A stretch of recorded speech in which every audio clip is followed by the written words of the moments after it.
사무엘이 이르되 여호와께서 번제와 다른 제사를 그의 목소리를 청종하는 것을 좋아하심같이 좋아하시겠나이까. 순종이 제사보다 낫고 듣는 것이 수양의 기름보다 나으니 이는 거역하는 것은 점치는 죄와 같고 완고한 것은 사신 우상에게 절하는 죄와 같음이라.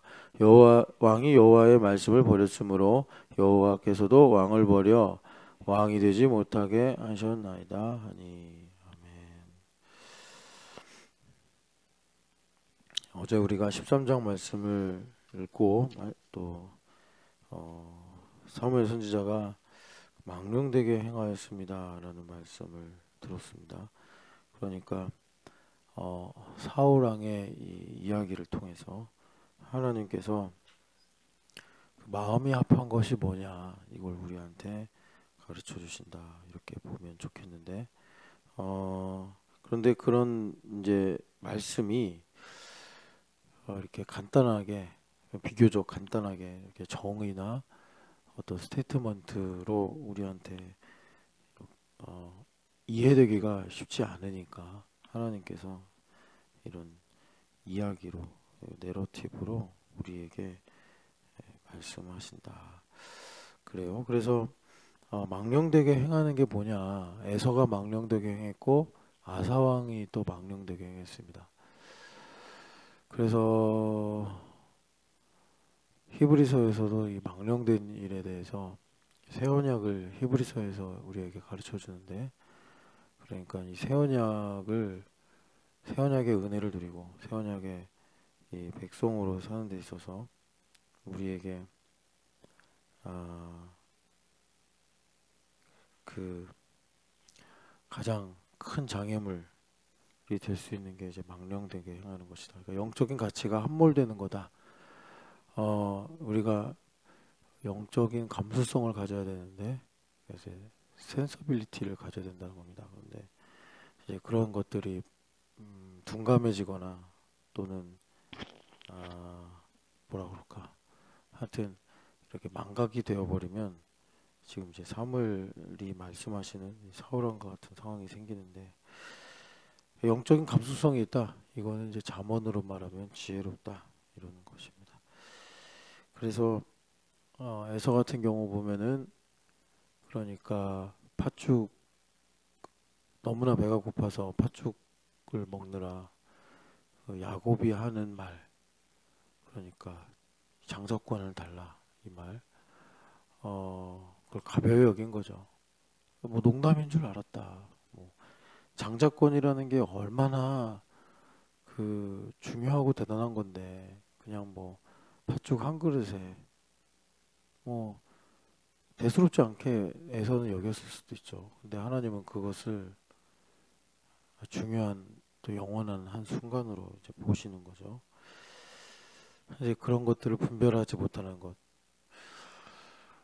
이제 그런 상황이 오더라도 이제 여기 우리가 읽은 그 15장 22절에 순종이라고 번역을 했는데, 그 이제 로마서나 신약 성경하고 이렇게 같은 맥락으로 통일성을 주려면 순종도 그렇게 어려운 단어는 아닌데 이제 들음으로 보면 좋겠다 생각이에요. 그래서 듣는 것이 믿음을 주고 그 믿음이 이제 우리한테 어떻게 보면 실상이 이제 순종에 해당된다 이렇게 할 수 있는데, 여하튼간에 그래서 이 들음이 있으면, 이제 기름 부음으로 들음이 있으면 야곱이 농담처럼 약간 좀 장난치듯이 형 장자권 그냥 팔아 뭐 이런 이제 얘기를 해요. 그러면 동생이 뭐 그냥 아이고 저 녀석이 또 헛소리 하는구나, 그래서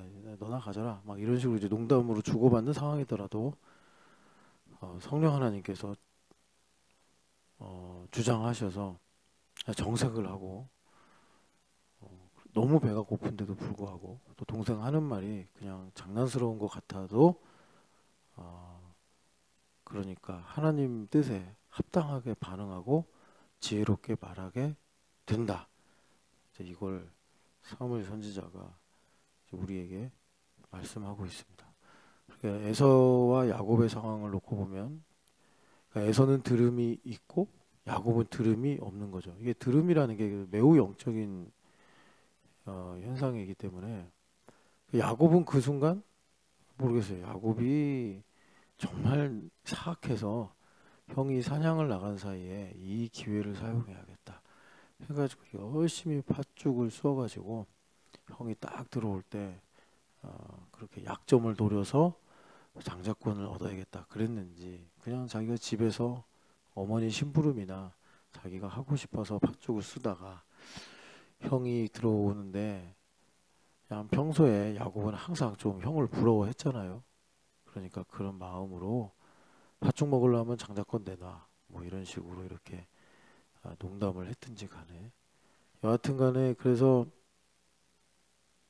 그 야곱은 그러니까 들음이 있었다 이제 이렇게 우리가 볼 수가 있다는 겁니다. 그래서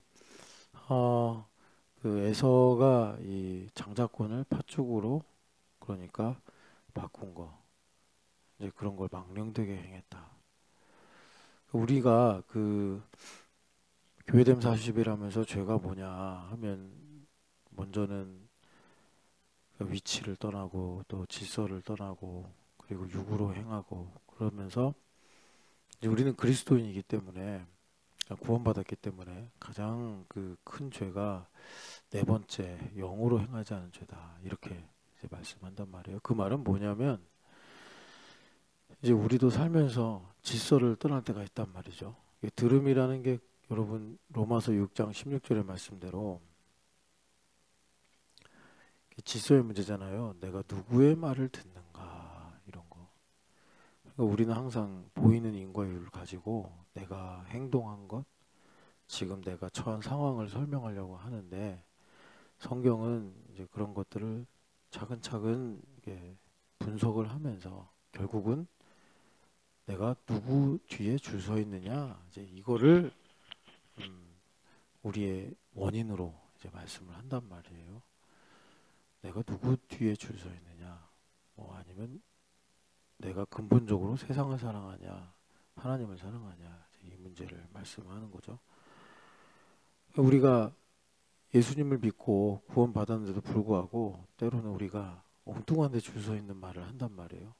내가 느끼는 감정을 보면 이건 전혀 하나님 라인, 예수님 라인이 아니라 뭐 시기질투의 라인, 거짓의 라인 이쪽에 있는 행동들을 한단 말이에요. 하나님께서 주신 위치를 떠나는 문제도 그렇고 그리고 또 육으로 행하는 것도 그렇죠. 근데 그런 모든 것들이 이제 구원받은 우리 시대에 성령 하나님을 모시고 살아가는 우리 시대에는 영으로 살지 않는 데서 다 파생이 된다. 그러니까 영으로 살지 않는 게 뭐냐? 영으로 살지 않는다. 성령 하나님으로 충만하지 않다. 성령 하나님으로 충만한 건 뭐냐? 이제 그리스도로 내가 충만하다. 그러니까는 구원받은 우리에게 항상 이제 모든 것의 문제의 해결을 위해서는 그리스도로 결핍한 것, 나의 그리스도의 결핍 이 문제란 말이에요. 그런데 사실은 내가 그리스도로 충만한지 내가 결핍이 있는지는 뭐 얼굴색이나 뭐 또 내가 성경을 읽고 안 읽고 기도 얼마나 하고 안 하고 이걸로 내가 판단하기는 늦어요. 이미 넘어간 다음에 이런 현상들이 나오는 거기 때문에 내가 정말 하나님을 기쁘시게 하고 영화롭게 하는 삶을 살려면 여기 말씀드린 대로 영적인 감수성이 있어야 된다. 스피리추얼 센서빌리티가 있어야 된다. 근데 이 스피리추얼 센서빌리티가 뭐냐? 하나님께서 뭐 여러 가지 모양으로 또 여러 가지 뭐라 그럴까? 뭐 법으로 하여튼 하나님께서 여러 중첩의 내용으로 말씀하셨는데 그게 이제 제사장이다. 이렇게 이제 말씀을 드렸어요. 제사장이 항상 이제 그분의 직분을 감당하려면 정말 살 얼음 위를 걷듯이 신중하게 겸손하게 그렇게 이제 살아가야 했는데 그런 것 마치 신약의 내용으로 보면은 바리새인 시몬이 있고 그리고 온 동네에 죄인이라고 소문이 난 부정한 여인이 있다는 겁니다. 그때 예수님께서 이 부정한 여인이 예수님의 발을 눈물로 씻는 것을 가리키면서 많이 사함을 받은 자가 많이 사랑한다, 네, 이러셨거든요. 그러니까 참 이게 역설적인데, 이스라엘 구약 시대에 가장 그 거룩한 사람의 대표가 제사장이잖아요. 제사장. 하나님 명실상부하게 제사장이 그렇게 거룩하다라고 이렇게 보여주셨고, 그를 통해서 모든 거룩이 흘러가게 하셨는데, 정작 제사장의 삶은 오늘 우리가 찬양한 대로 너무나 많은 죄를 지어서 도저히 갚을 수 없는 은혜를 지고 사는 인생인 것처럼 만들어 버리셨어요. 이게 우리가 흑암에 나와서 그 거룩을 배우는 역설적인 진리입니다. 제사장이 정말 옷도 거룩하게, 먹는 것도 거룩하게, 뭐 삶의 시간도 거룩하게 살아야지 성소에 들어갈 때, 율법적으로 말하면 성소에 들어가는데 제사장이 정결하지 않으면 죽잖아요. 그러니까 항상 그분의 일상의 사소한 것까지도 생사에 놓이게 된단 말이에요. 제사장은 거룩하신 하나님 앞에 서야 되니까. 그래서 하나님께서 그 제사장을 통해서 이제 이스라엘 유대인들, 뭐 여러 백성들, 지파들이 거룩하게 될 수 있도록 거룩이 접촉으로 흘러가게 하셨는데, 그 제사장의 삶을 이제 스피리추얼 센서빌리티로 보면은 그 시몬이라는 바리새인과 이름이 없는 그 눈물로 예수님의 발을 씻긴 여인의 내용으로 보면은 그 여인처럼 느낌이라고 해야 되나, 하여튼 정리하자면 그렇습니다.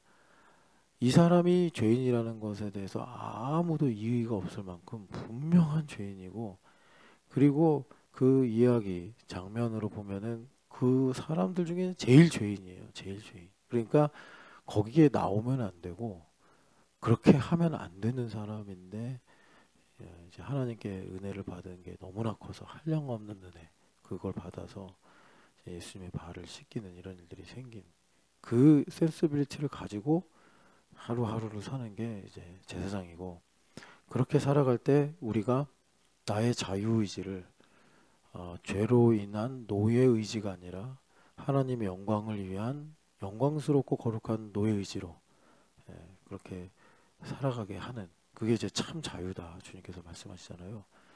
그렇게 우리에게 하나님께서 주시더라. 그러니까 여러분들이 이제 신앙생활을 진지하게, 새벽에 나온다 하면 좀 이제 진지해진 거잖아요. 진지해지신 건데, 그러면 도저히 내가 아무리 노력하고 애쓰고 수고해도 넘어갈 수 없는 간극이 있습니다. 그런데 그런 것을 이제 영적으로 도약을 하게 만드는 게 이제 들음이다. 그래서 이제 에서가 그렇게 망령되게 행동한 거, 영적으로 살지 못한 거예요. 영적으로 살지 못한 거예요. 그러니까 이제 장자권을 그렇게 파축하고 바꾸는 그런 행동을 했더라. 그러니까 성경은 일찍이 하나님께서 예정하셔서 그런 일이 일어났다, 이거는 하나님께 우리의 무슨 부족함이나 연약함의 원인을 돌리라는 의도로 예정론을 말씀하신 것이 아니라, 내가 야곱같이 엉터리고 정말 내가 맨날, 뭐 야곱 그랬잖아요. 자기 말로도 험악한 세월을 보냈습니다. 그러니까 부족하고 연약하더라도 하나님 붙잡아 주시면 130년을 뺑글뺑글 돌아서라도 그 자리에 가더라. 이게 예정론의 파워예요. 근데 왜 알면서, 야곱은 몰랐잖아요.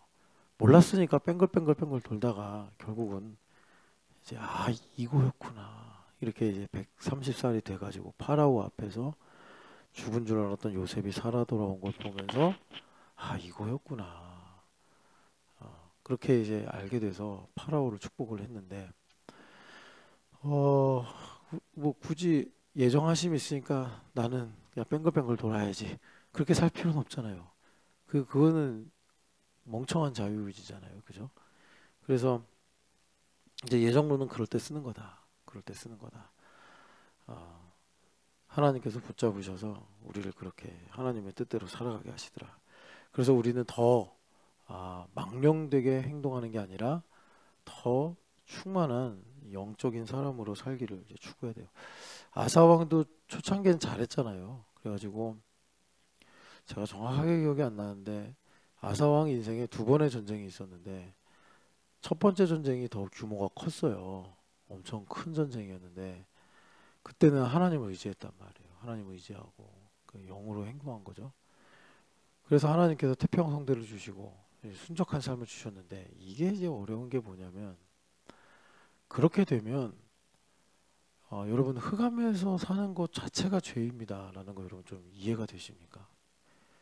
좀 설익은 분들은 억울하다 뭐 왜 그렇게까지 얘기하냐 이런 생각을 가지실 수가 있는데 정말 우리 크리스찬들이 영으로 살려면 흑암에서 사는 것조차도 죄입니다 라는 말씀이 여러분들이 이해가 되고 그래서 그 말이 은혜로 다가와야 돼요.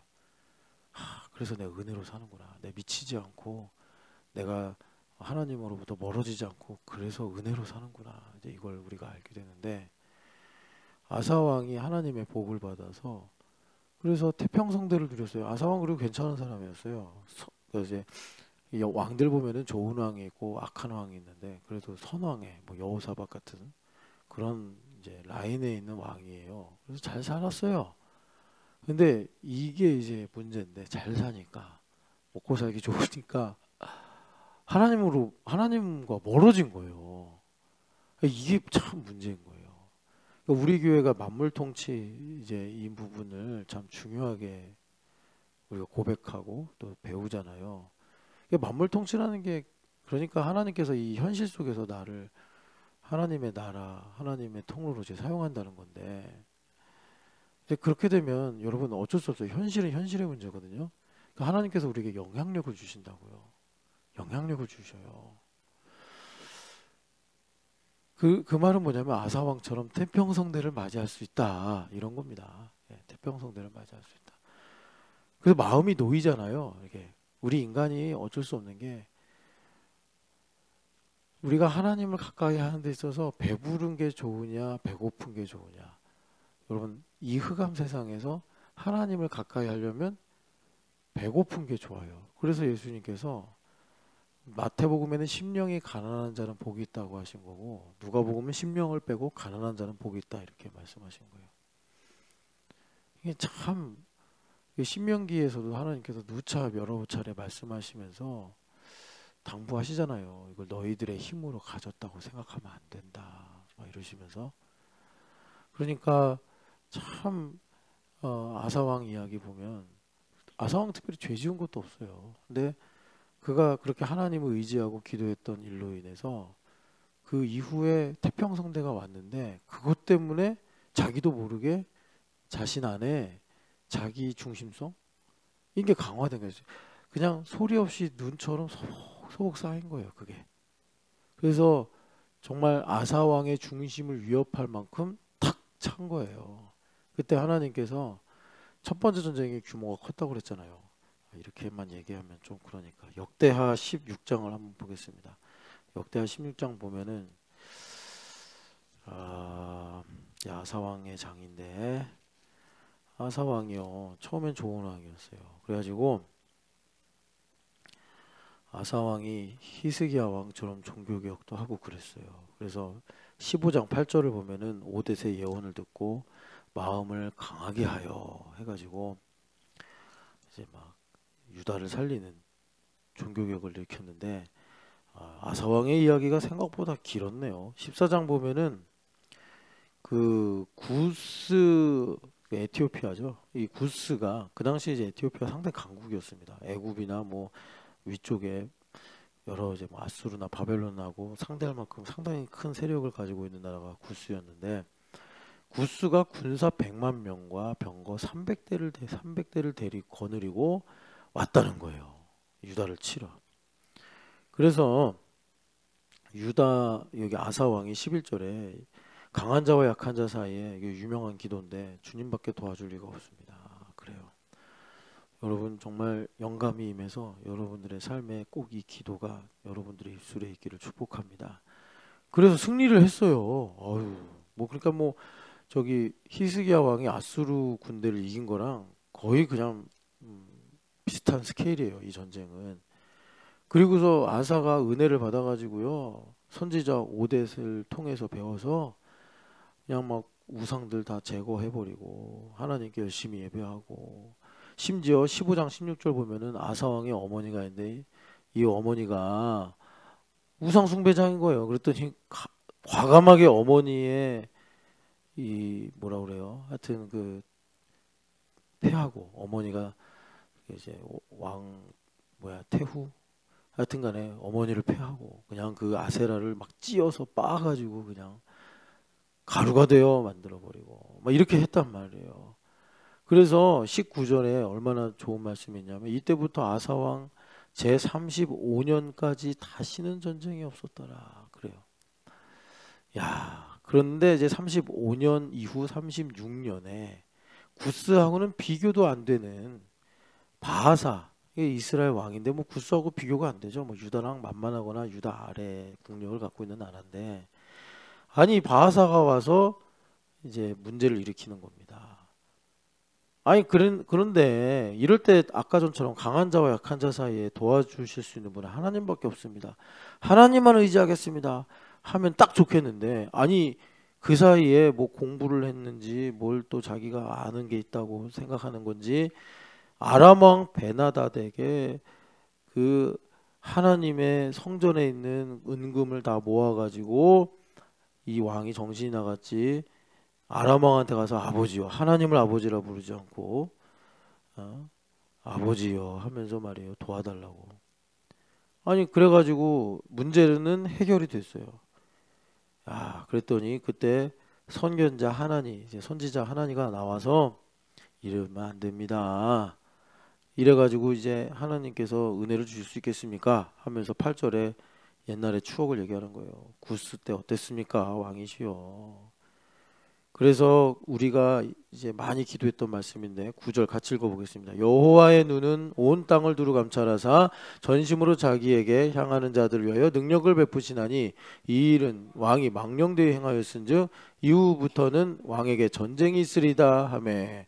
아, 그러면 회개를 해야 되는데 말이에요. 선지자를 감옥에 가두고 또 백성들을 학대하고, 그러니까 나중에 아사 왕이 병에 걸려가지고 병으로 죽었다, 이렇게 말씀해요.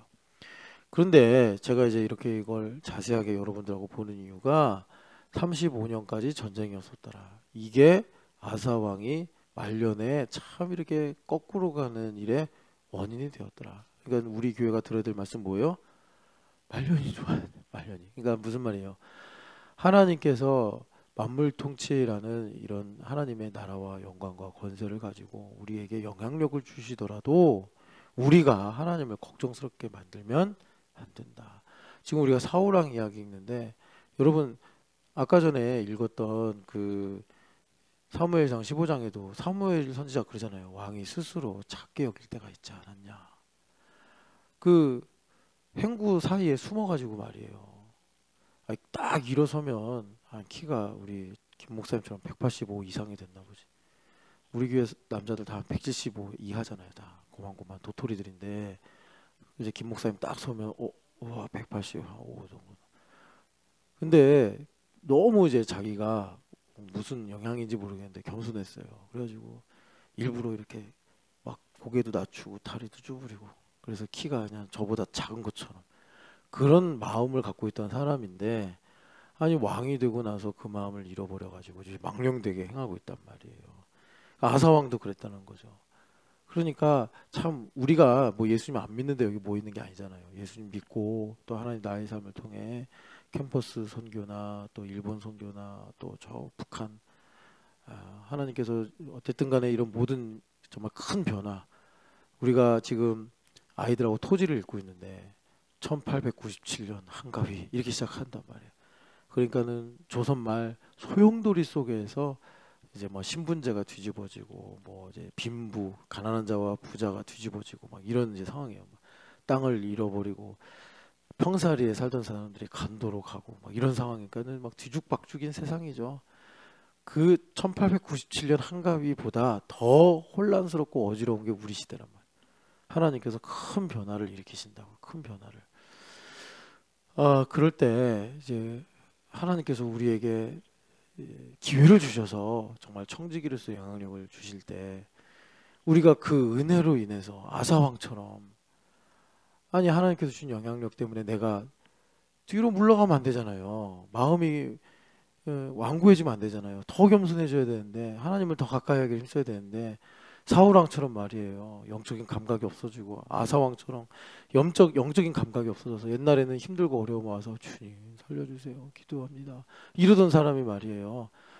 내가 돈으로 해결하면 되지, 인맥으로 해결하면 되지, 내 힘으로 해결하면 되지, 이렇게 되면 안 된단 말이죠. 그래서 참 우리 신천연합교회에게 하나님께서 정말 당부하시듯이 명령하시고 말씀하시는 것이 뭐냐면, 망령되게 행동하면 안 된다. 항상 너희가 스피리추얼 센서빌리티를 가지고 내가 지금 예수 그리스도로 충만한가 아니면은 결핍이 있는가, 이걸 알고 여기서부터 너희들이 잘, 그러니까 이제 단추를 꿰어 가야지 인생에서 거꾸로 가는 인생이 아니라, 그냥 모르겠어요. 야곱처럼 방황하더라도 끝에 가서 제대로 딱 꿰어져야 될 거 아니에요. 하나님께서 나를 야곱이라 지으시고 이스라엘로 계명을 하시고, 그리고 뭐 이런저런 모든 이야기들이 이거였구나. 이걸 모르고 살아서 라헬도 괴롭히고 레아도 괴롭히고 애새끼들도 괴롭히고, 그중에 자기가 제일 사랑한다는 요셉도 얼마나 괴롭힌 거예요. 아버지가 편애하는 바람에 형들의 시기질 때문에 그냥 17년 13년 넘게 고생하고, 이게 다 이제 이런, 그렇죠. 예, 그러니까 참 그거요. 다시 한번 말씀드리면, 누구더라? 규화였나? 규화가 이거 기특해요.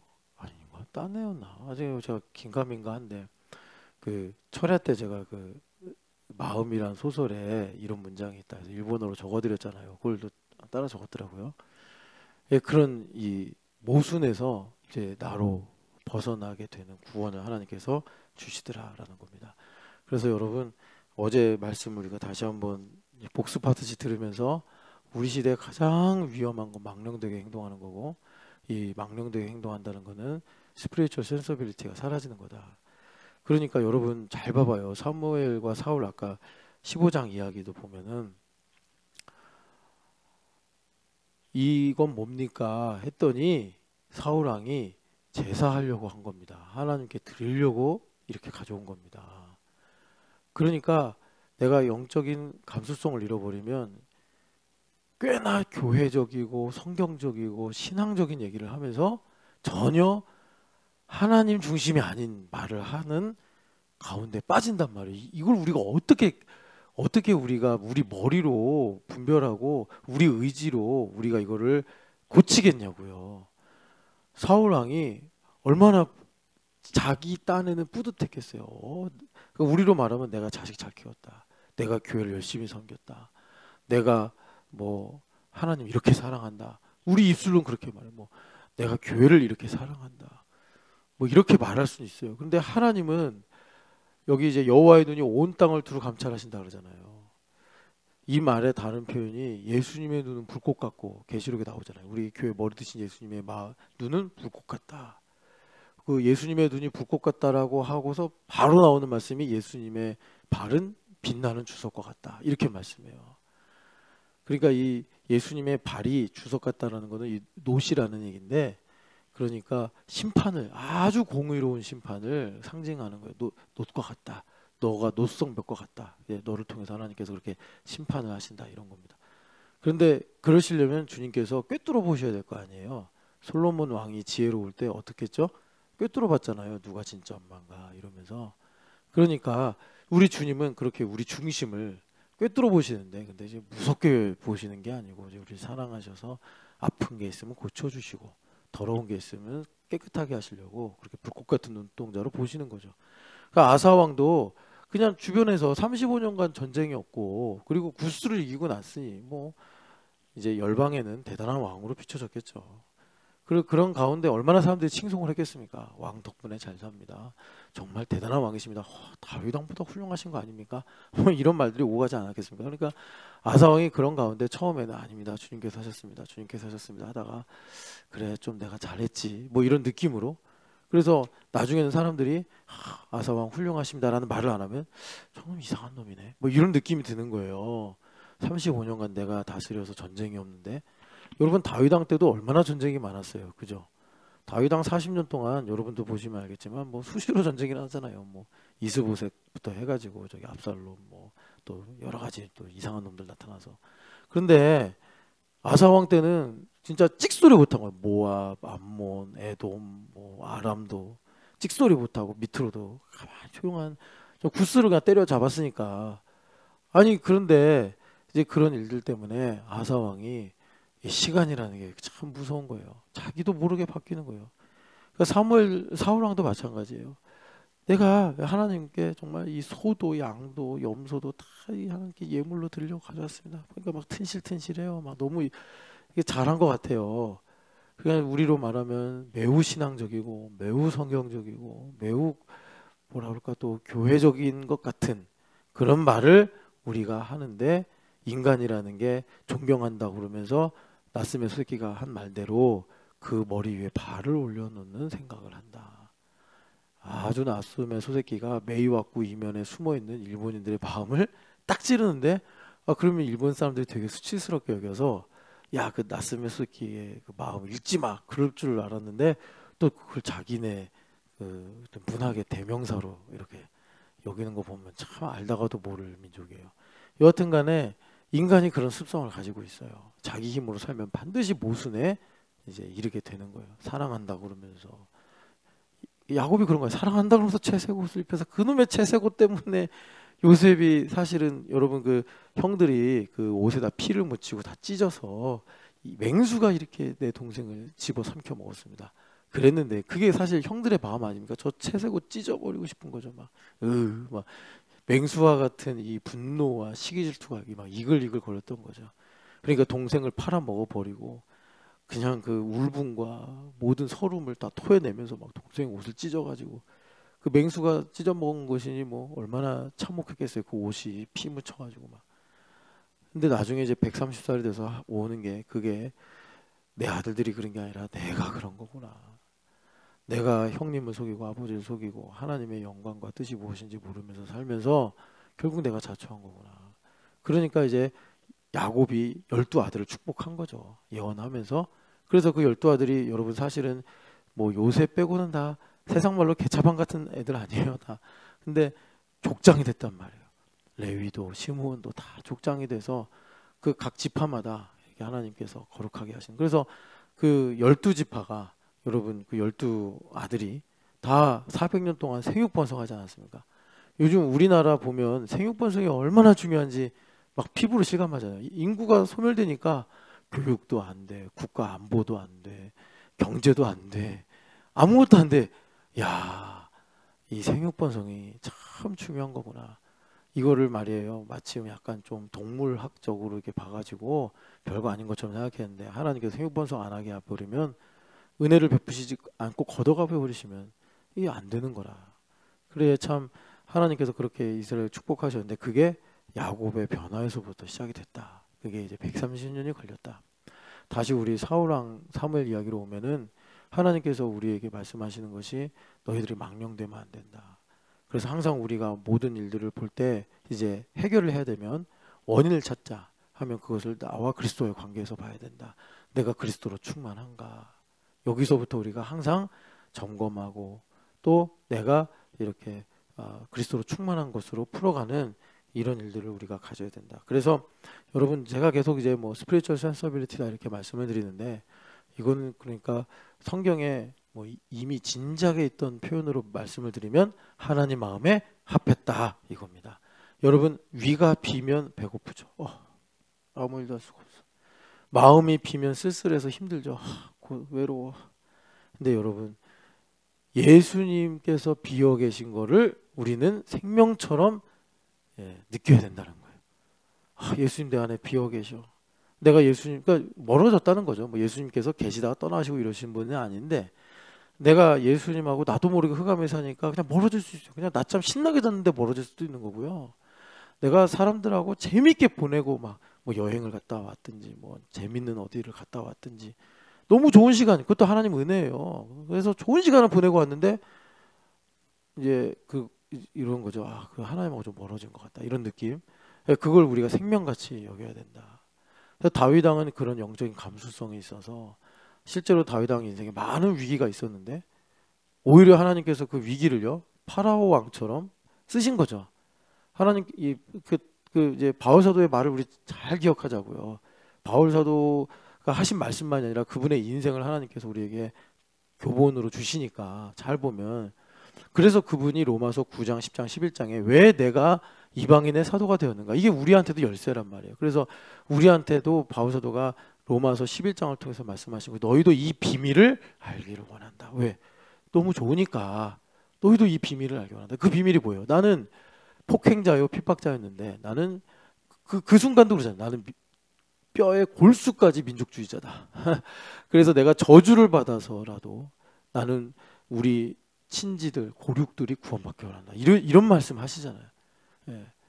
아이고 참, 바울 사도 입장에서는 자기가 한때 정말 저주를 받아서 그리스도께 끊어졌던 삶을 살았잖아요. 그런데도 불구하고 이분이 그 비밀을 알고 있으니까 내가 저주를 받아 그리스도께 끊어질지라도 나는 나의 유대인들 민족이 구원받기를 원한다. 이렇게 시작을 하시잖아요. 그러면서 내가 왜 이방인의 사도가 되었는가? 이제 그걸 말씀하실 때 거기엔 비밀이 있다.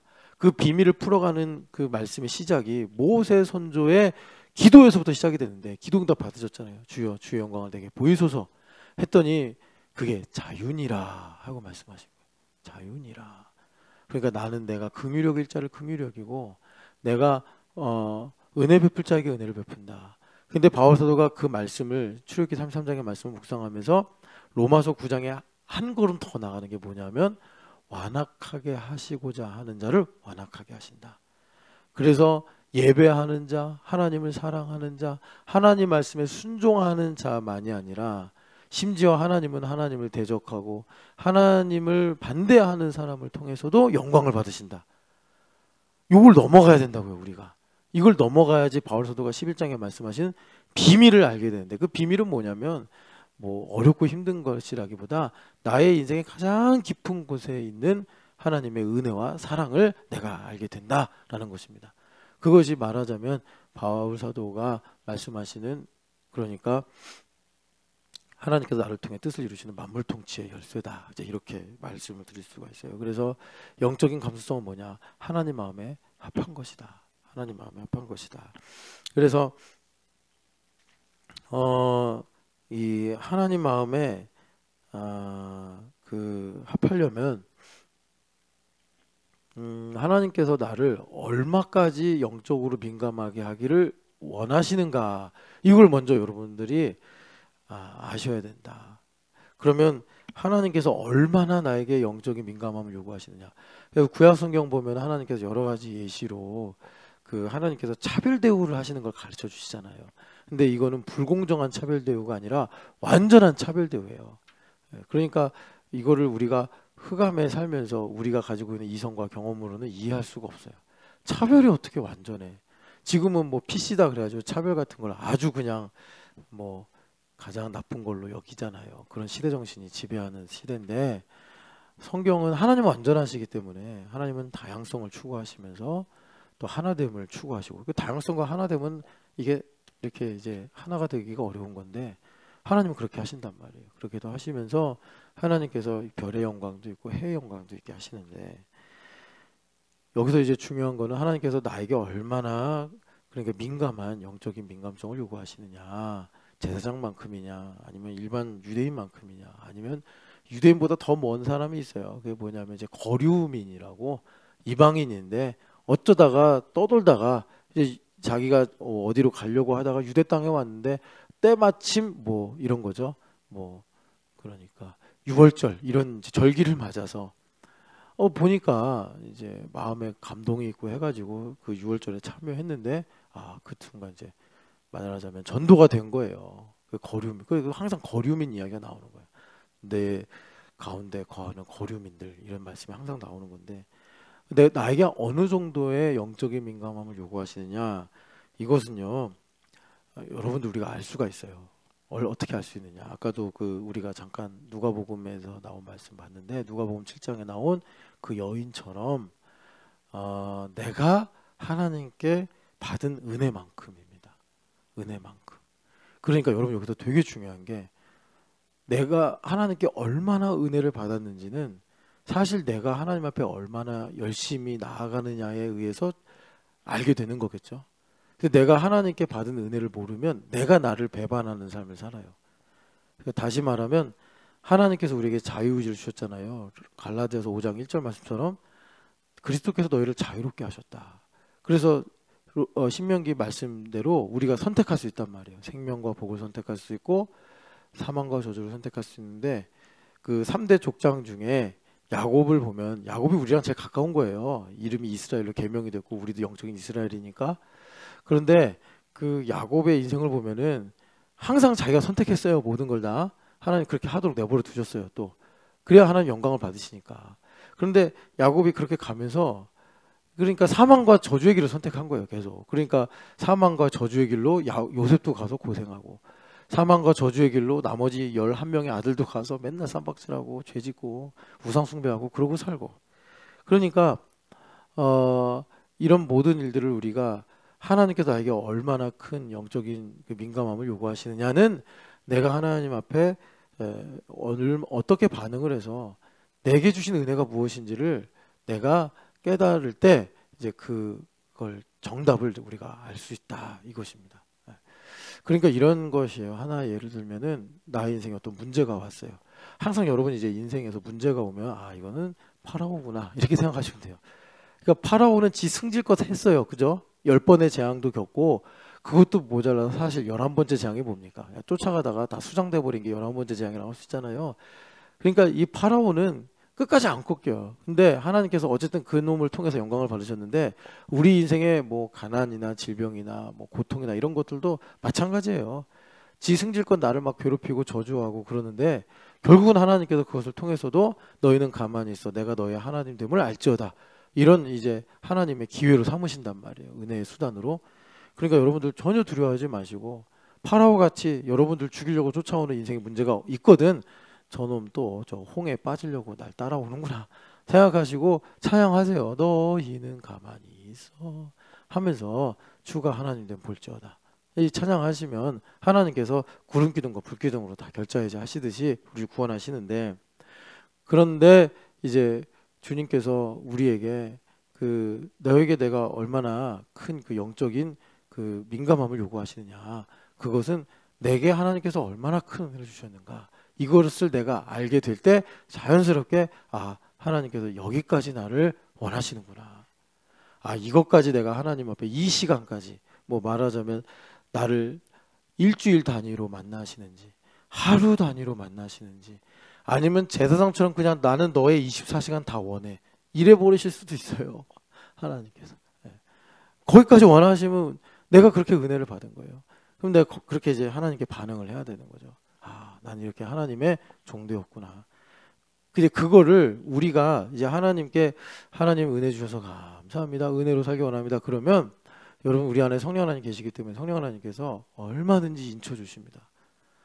그래서 우리가 그런 영적인 민감함을 가지게 될 때 그럼 이제 하나님의 뜻이 무엇인지 알게 되고 하나님의 계획이 무엇인지 알게 되는 지혜가 임하거든요. 지혜가 임하게 될 때 내가 하나님께 반응을 합니다. 자유의지가 있기 때문에 뭐 서원을 한다든지 아니면 하나님께 고백을 한다든지 내 자유의지를 가지고 내가 반응을 한다고요. 자, 지금 제가 두 가지 말씀드렸어요. 하나님께서 내게 얼마나 큰 은혜를 주셨는가. 내가 성령 하나님의 인치심을 받아서 그걸 이제 알게 되는 거예요. 내가 태어난 것도 은혜고 부모님 슬하에서 자란 것도 은혜고 이렇게 교회가 된 것도 은혜고 뭐 이제 뭐 여러분들도 살 만큼 사셨으니까 이런 일도 은혜고 저런 일도 은혜고 성령 하나님 다 보혜사로 오셔서 가르쳐 주신다고. 그러면 하나님께서 나를 이렇게 그러니까 존귀하게 대하기를 원하시는구나. 나에게 이만큼의 품위를 요구하시는구나. 이제 우리가 그걸 인격이 있기 때문에 알게 돼요. 그럼 그 내가 뭔데 다윗 왕처럼 하나님 나와 내 집안이 무엇이건데 내가 나를 이렇게 귀하게 여기시나이까 이러면서 그게 이제 어떻게 보면 스프링처럼 이제 반동이 나오면서 다윗 왕처럼 이제 반응이 나오는 거죠. 하나님을 위해서 살기 원합니다. 하나님의 영광을 위해 살기 원합니다. 자, 지금 제가 이렇게 길게 두 가지 영적인 민감함을 가지고 이런 일들이 있습니다. 요게 들음이에요. 요게 들음이에요, 여러분. 이게 있으면 내가 지금 들음이 있는 거예요. 들음이 있으면 우리가 지금 사무엘과 사울의 이야기를 듣는데 안전합니다. 원수마귀가 뭐 군대를 이끌고 와서 나를 속이고 나를 멸하게 하려고 하더라도 여러분 이 들음만 있으면 그래서 순종이 제사보다 낫고 이렇게 말씀하시는 거예요. 이 들음이 있으면 여러분 주님께서 우리에게 정말 예수님 안에 있던 불멸의 생명력을 주셔서 나로 승리하게 하시고 사망을 이기게 하시더라라는 거예요. 그래서 그 이제 시간이 거의 다 됐나요? 네. 그래서 하나만 좀 정리를 하고 오늘 그 사무엘상 15장 말씀에 대해서 정리하면은 그 순종이 제사보다 낫고 이렇게 말씀하시잖아요. 순종이 제사보다 낫고 근데 이 순종을 이제 성경 전체를 가지고 보면 들음이라고 보는 게 좋다. 들음. 제 들음을 여러분들한테 그러니까 들음은 뭐냐면 하나님께서 우리한테 귀를 이렇게 뚫게 하셔가지고 나에게 자유의지를 주시려고 하는 거다. 그래서 생명과 복을 선택함으로 하나님께 영광을 돌리는 삶을 살게 하시려고 창조의 뜻을 회복하시는 거죠. 이게서 자유의지를 우리가 가지려면 이제 영적인 민감함이 있어야 된다. 스피리추얼 센서빌리티가 우리 안에 있어야 된다. 영적인 민감함은 뭐냐면 내가 지금 예수님으로 충만한가 그렇지 않은가를 내가 성령 하나님과 교통하면서 깨닫고 아는 거예요. 그래서 하나님께서 나에게 얼마나 그러니까 큰 영적인 민감함을 요구하시는지를 우리가 일단 알아야 돼요. 근데 그거는 여러분 그냥 정확하게 이거예요. 내게 얼마나 많은 은혜를 주셨는가. 뭐 보통 은혜가 이제 죄사함의 은혜잖아요. 나의 얼마나 많은 죄를 사해 주셨는가. 이거를 내가 이제 마음으로 알게 될 때 영적인 민감함을 얼마나 요구하시는가. 그러니까 영적인 민감함을 다른 말로 말하면 자 오늘 여기 온라인에 누가 있는 거 홍자매도 와 계시네.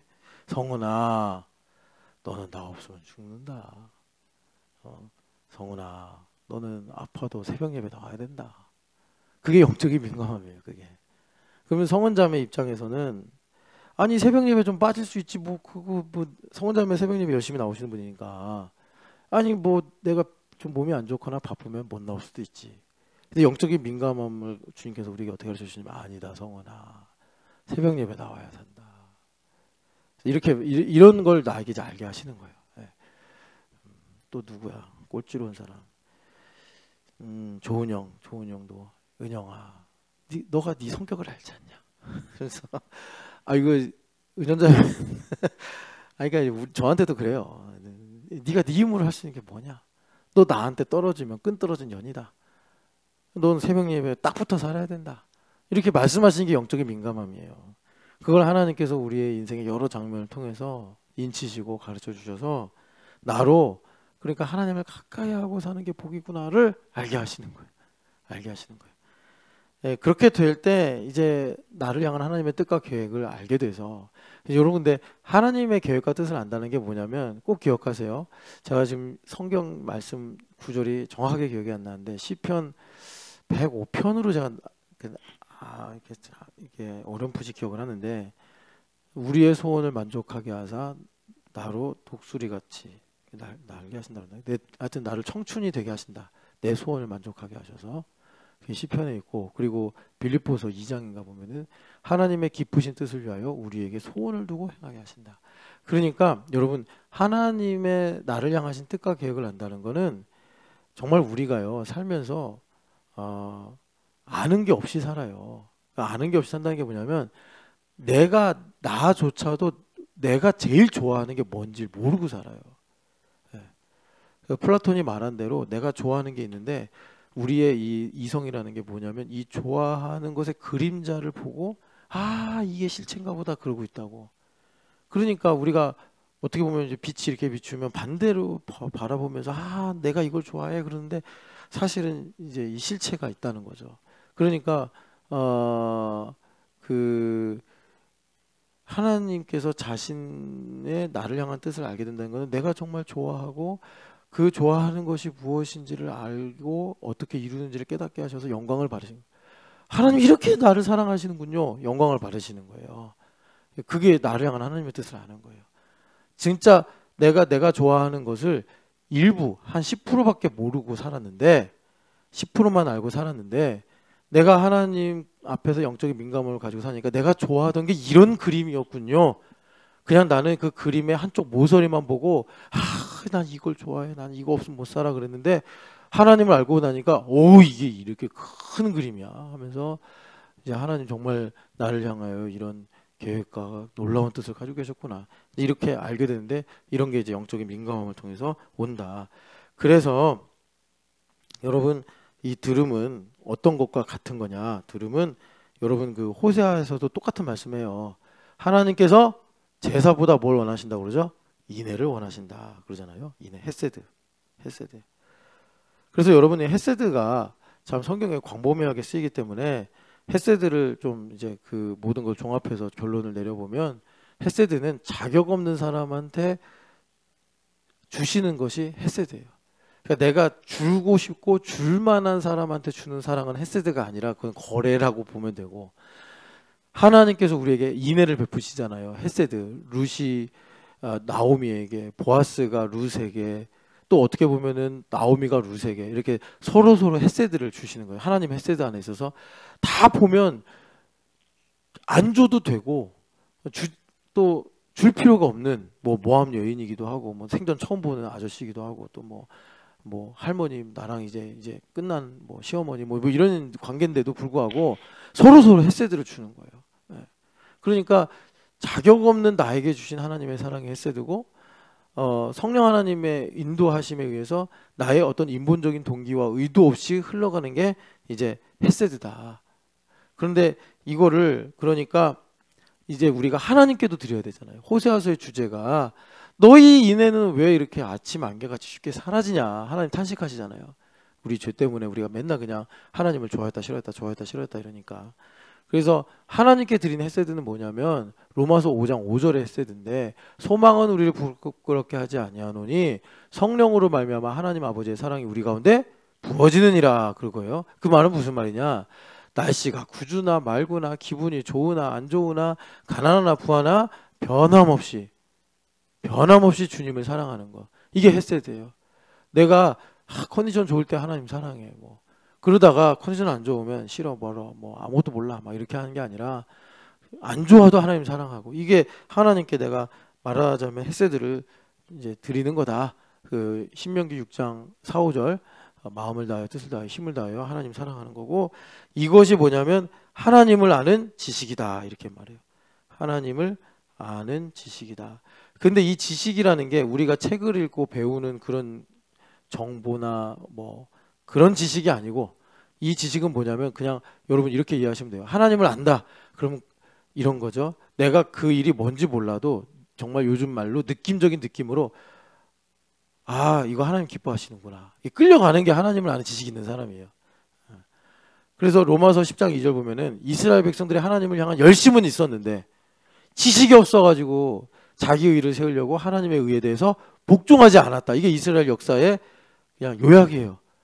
생명과 복의 길을 가라고 그랬는데 하나님을 아는 지식이 없으니까 그냥 어떻게 보면 감각적으로 생명과 복의 길을 막 거부하고 사는 거예요. 그리고 감각적으로 사망과 저주의 길에 끌려가는 거예요. 자기의 의를 세우기 위해서 하나님의 의를 복종하지 않고 살아서 이 꼴이 됐다. 바울 사도가 로마서 10장에 자기 민족의 역사를 이렇게 딱 하는 건데, 이제 그걸 통해서 우리에게 하나님께서 새 언약의 은혜를 주셔서 우리 입술의 말과 그 뭐죠? 로마서 10장 10절에 마음으로 믿어 의에 이르고 입술로 시인하여 구원에 이른다. 이게 이제 새 언약의 요약판인데, 하나님을 아는 지식을 주셔서 우리로 그러니까 생명과 복의 길을 걸어가게 하신다. 그래서 사무엘 선지자가 이 사울 왕에게 하는 말을 통해서 하나님께서 우리에게 오늘 이 들음이 뭐냐, 이 들음이 있어야 된다. 들음이라는 거 다시 한번 정리해드리면 하나님께서 내게 요구하시는 영적인 민감함을 하는 것이다. 그 영적인 민감함을 갖는 거는요, 그냥 내가 뭐 이렇게 특별한 능력을 갖고 은사를 갖고 내가 그 캐치하는 게 아니고, 바울 사도가 말씀하신 대로 나의 나된 것은 하나님의 은혜다. 내가 얼마나 하나님께 큰 은혜를 받았는가. 다른 말로 말하면 나는 은혜 없으면 못 사는 사람이다. 거기까지 가는 게 내가 영적인 민감함을 갖는 거예요. 그래서 영적인 민감함을 가지고 하나님의 선하심과 인자하심을 노래하면서 나를 향한 하나님의 뜻이 무엇인가. 이거를 여러분 좀 제가 약간 여러분들은 이해하실 수 있다고 생각해서 좀 이 사람 편으로 바꿔 말하면, 하나님은 나를 사랑하셔서 정말 나에게 이런 놀라운 소원을 이루어 주길 원하시는구나. 내가 원하는 거는, 그러니까 은유가 엄마한테 원하는 건 그러니까 놀이동산 하나 가는 건데, 놀이동산에 데려가는 엄마의 의도와 뜻과 계획은 그냥 이 놀이동산의 기쁨과 즐거움을 통해서 은유에게 평생 동안 변하지 않는 영원한 기쁨과 즐거움이 무엇인가, 이걸 알려주고 싶은 그런 마음들 다 부모님한테 있잖아요. 그냥 어린이날 선물 주면서 야 선물 먹고 떨어져라, 이게 아니잖아요. 그거 주면서 정말 너가 얼마나 하나님의 큰 은혜와 사랑 가운데 있는지를 축복하면서 주는 게 부모님의 계획이요 마음 아니겠어요? 이걸 내가 하나님 앞에 느끼는 거예요. 그러니까 이게 또 반대로 나 그러면 하나님을 위해 살려. 사실 우리가 하나님께 뭐 드릴 게 있어요? 하나님을 위해 살려 하면서 사실은 나를 위해 사는 최선의 선택을 하는 거죠. 왜? 하나님은 예수님께 그러셨던 것처럼 나의 삶에서 영광을 받으시기 원하시니까, 내가 원하는 것이 아닌데 뭘 하나님께 영광 돌려요. 내가 하나님께 영광 돌릴 때 이게 보배롭고 가치 있습니다라고 아니까 영광 돌리는 거 아닙니까? 예? 그렇게 해가지고 하나님께서 이제 나의 자유의지를 통해 이제 우리를 통해 만물 통치를 이루시길 원하시는 거죠. 이제 이것이 들음이다. 이것이 들음이고, 이 들음이라는 게 뭐냐 봤더니 헤세드다. 이 들음이 있으면 그러니까 나로부터 그 일방적인 조건 없는 하나님의 사랑이 흘러간다. 이웃에게도 흘러가고 하나님께도 흘러간다. 그래서 저는 정말 정지문 선교사님이 너무 대단하신 게, 진짜 저는 알거든요. 얼마나 김으로 선교사님이 진짜 이 터프한지 알거든요. 근데 그러신 거예요. 정말 거짓 없이. 그런데도 어떻게 삽니까? 누가 질문했잖아요. 그랬더니 정지문 선교사님이 막 그러다가도 돌아보면 귀여워 보인다. 돌아보면 귀여워 보인다. 그러시는 거예요. 그러니까 그게 헤세드예요. 헤세드. 예, 헤세드고, 그리고 나서 이제 이제 또 주님께서 다른 말씀하신 게 하나님을 아는 지식을 갖는 거다. 하나님을 아는 지식은 내가 성경 말씀을 얼마나 많이 아느냐, 내가 뭐 신앙적인 내용을 경건한 지식을 얼마나 많이 아느냐, 그것보다 본질적인 게 뭐냐면 하나님의 마음에 감각적으로 끌려가는 거예요. 네, 감각적으로 끌려가는 거. 아, 이거 하나님 좋아하시는 것 같아. 아, 이거 하나님 기뻐하시는 것 같아. 네, 그것이 하나님을 아는 지식이 있는 거예요. 그래서 호세아서에서도 말씀하고 하지만 하나님께서 왜 이렇게 제사를 많이 하라고 했죠? 그거예요. 그냥 우리가 김치를 알게 모르게 많이 먹다 보니까 해외 나가면 고추장 땡겨, 김치 먹고 싶어, 그런 것처럼 예배 땡겨, 이렇게 되는 거예요. 아, 예배하고 싶어. 이렇게 감각적으로 하나님을 아는 지식을 갖게 되는 것입니다. 여러분, 성령 하나님께서 이 들음으로 우리에게 오셔서 우리의 귀에 성령 하나님께서 세미한 소리로 말씀하시는 것을 여러분 오늘도 충만하게 누리시기를 축복합니다. 아버지 하나님, 주의 영에 계신 곳에 자유함이 있느니라 하셨사오니, 하나님 아버지, 우리가 하나님의 뜻을 행하는 자유의지로 충만할 수 있도록 들음이 있게 하여 주시고, 햇새도로 충만하게 하시고 하나님을 아는 지식을 더하여 주시옵소서. 그래서 하나님 아버지, 나에게 요구하시는 영적인 민감함이 얼마인가를 알게 하시고, 하나님 아버지, 그래서 나를 향하신 하나님의 계획과 뜻을 알아 하나님께 정말 하나님 믿음으로 서원하고 또 고백하고 또 선포하고 찬양하면서 하나님 나의 자유의지를 통해 영광을 받으시옵소서. 부활하신 예수님의 이름으로 기도합니다.